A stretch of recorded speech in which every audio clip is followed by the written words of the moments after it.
Ayan na mga kababayan, wala nang patumpik-tumpik pa. Andito na ang part 2 sa pasabog ni Zaldico. At dito mga kababayan, kinumpirma niya ang pasabog ni Orly Guteza na kung saan nagdala ng mga limpak-limpak na maleta mga kababayan na puno ng pera. Narito po ang litrato mga kababayan ng mga maletang ito. Panoorin po natin mga kababayan ang part 2 dito sa pasabog ni Zaldico. Ang nag-deliver papunta sa bahay nila Pangulong Bongbong Marcos at Speaker Martin Bahay Romualdez. ni Bongbong Marcos at Speaker Romualdez. Magpasok ng 100 billion worth of projects sa BICAM. Sana po Part 2 ito part hindi 2. nila ako mapatay bago ko mailabas ang lahat. Ginawa ko Ang daming intro mga kababayan niya. sa akin. Pero ngayon, handa na akong harapin ang lahat. Handa nang harapin ang lahat. Ginagamit ng administrasyon ang buong Bilisan resources mo. ng bansa para tumahimik ako. That he will shoot me if I will talk. Shoot!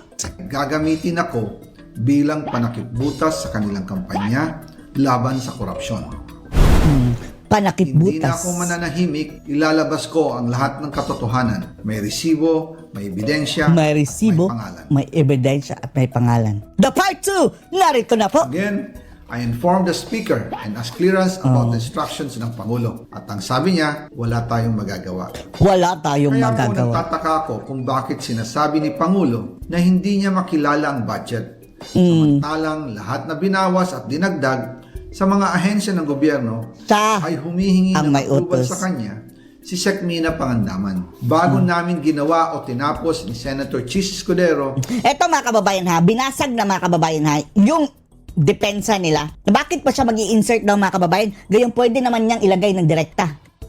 Ang rason dyan mga kababayan, kung ilalagay niya ng direkta, para na rin niyang inamin na siya ang magnanakaw mga kababayan. Dito, pinadaan niya sa insertion para masisi nila si Zaldico. At isa pa mga kababayan, ginamit nila ang insertion para pang bribe mga kababayan doon sa mga kongresista na boboto sa impeachment ni BP Sara. Yan ang dahilan. during the BICAM. Sinabi pa ni Sec. Mina, everything is cleared with the President.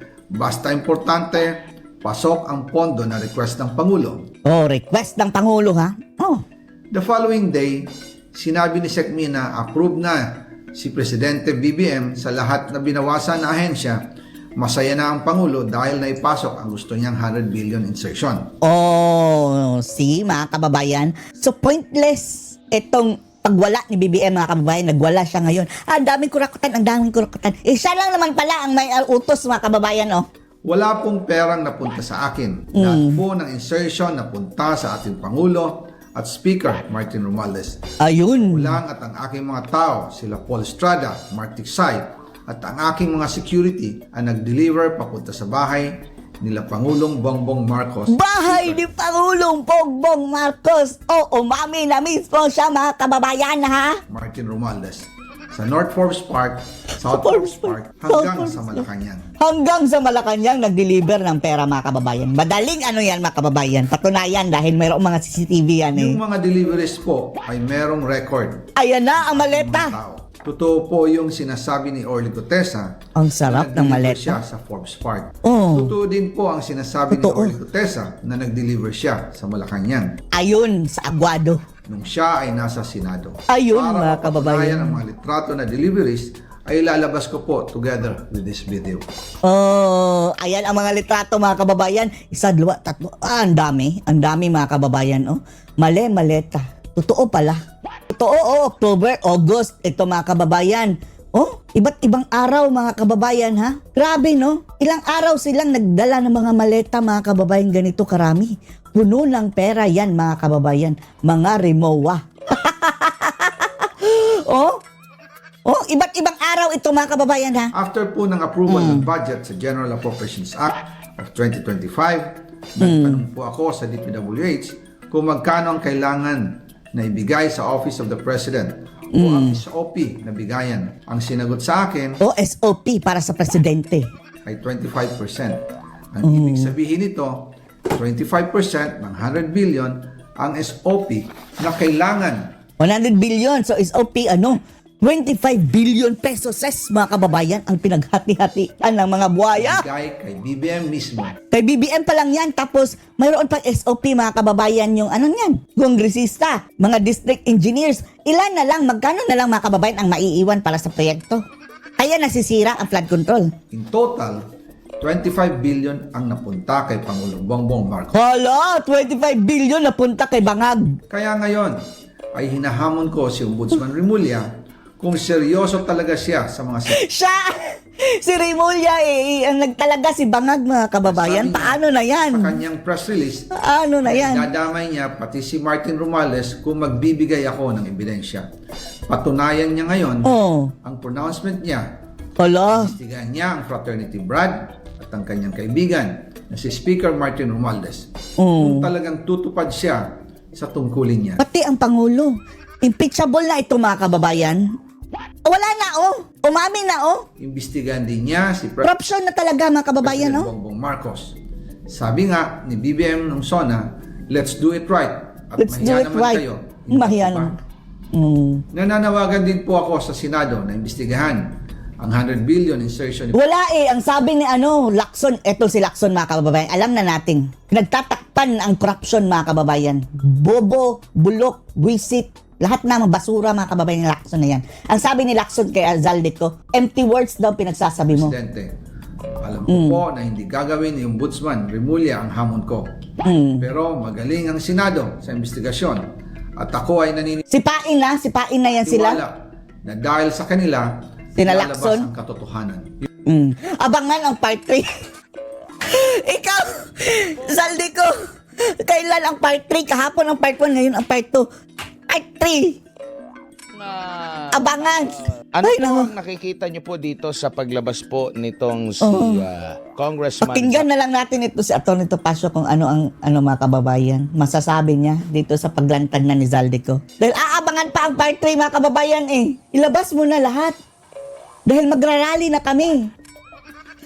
Ang Malacanang mga kababayan, nakita nyo, puno na ng puno na ng mga barbed wires. Lord. Well, of course po, ito ay aking conjecture lamang. Conjecture. Ngunit tingin ko po ay masyado na pong napikon o sumobra na ang ginagawa kay Congressman Zaldico na parang sabi nga niya, he is being made the poster boy. Pumiyak mga kababayan. Ang nangyari dito kay Zaldico, mananabla na lang ito.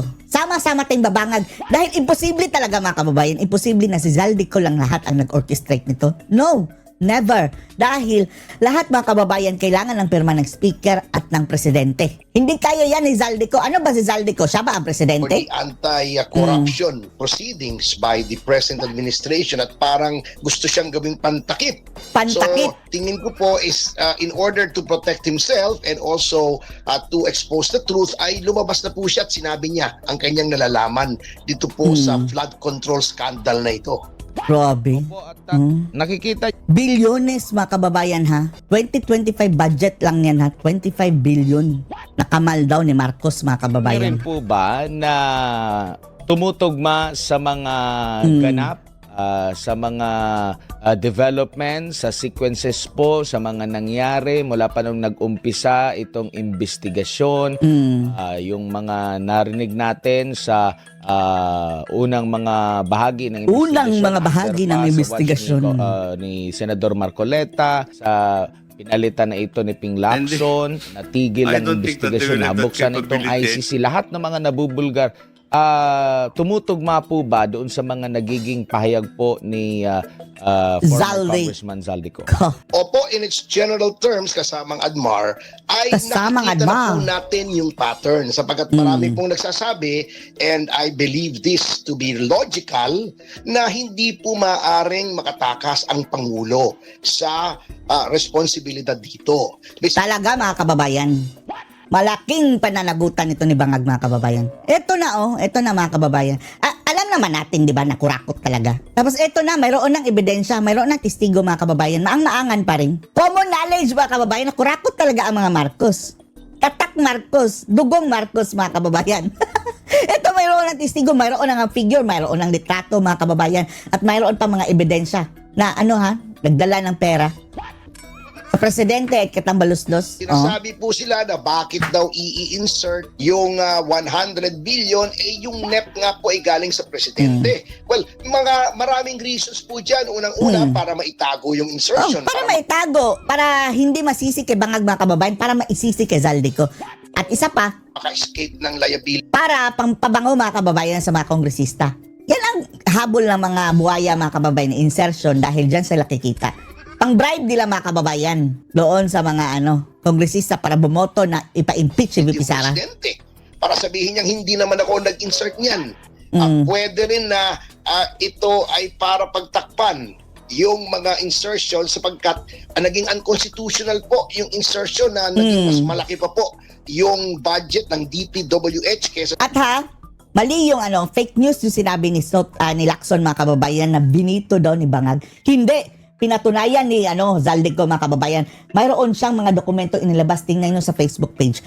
Andun lahat mga kababayan ng insertion na ginawa. And then andun ang page kung nasaan doon sa JAA. So hindi po binito, hindi binito. Fake news si Lacson mga kababayan. Na ito po ay labag sa ating saligang Labag batas. sa saligang Marami pong batas. reason kung bakit nasa BICAM po ang ginawang insertion. Pero sinabi naman po ni Zaldico bilang chairman ng Appropriations Planado yan Committee na planado. ito ay nasa pag-uutos ng Pangulo. Opo, tama po kayo dahil ang sabi nga na kung gusto talaga ni PBBM daw, dapat sa kanya na, hindi na dapat na iutos. Pero make sense din po na posibleng Yan nga, dahil alam nila yan ang iisipin. Yan ang kanilang irarason. Advance silang mag-isip insert na lang para kung magkabulilyaso man, maituro si Zaldico. hindi walang direkta agad-agad. Pero yung nabanggit na wag kang umuwi, kami bahala sa'yo. Tapos isushoot pa daw mga Tagal kababayan. siya doon sa Amerika. Make sense din po, attorney. Opo, at tama po yun. Eto mga kababayan, wala nang sacred cow. Si Zaldico, nilaglag na niya si Tambaluslos mga kababayan at si Marcos. Yan naman talaga ang magkakampi mga kababayan. Una po, may extradition treaty tayo sa Amerika. Meron din tayong mutual legal assistance treaty sa Amerika, yung MLAT. Yan po ay kita nyo, kung gugustuhin naman po ng ating pamahalaan. Eto ngayon mga kababayan. Ang challenge natin pauwiin na si Zaldico dahil dito na mga kababayan para titistigo. Eto. Tapos mga kababayan, dapat under custody siguro yan ng Senado na lang, Senado. Huwag palabasin sa Senado mga kababayan. Protektahan si Zaldico hanggang bumaba si Bangag.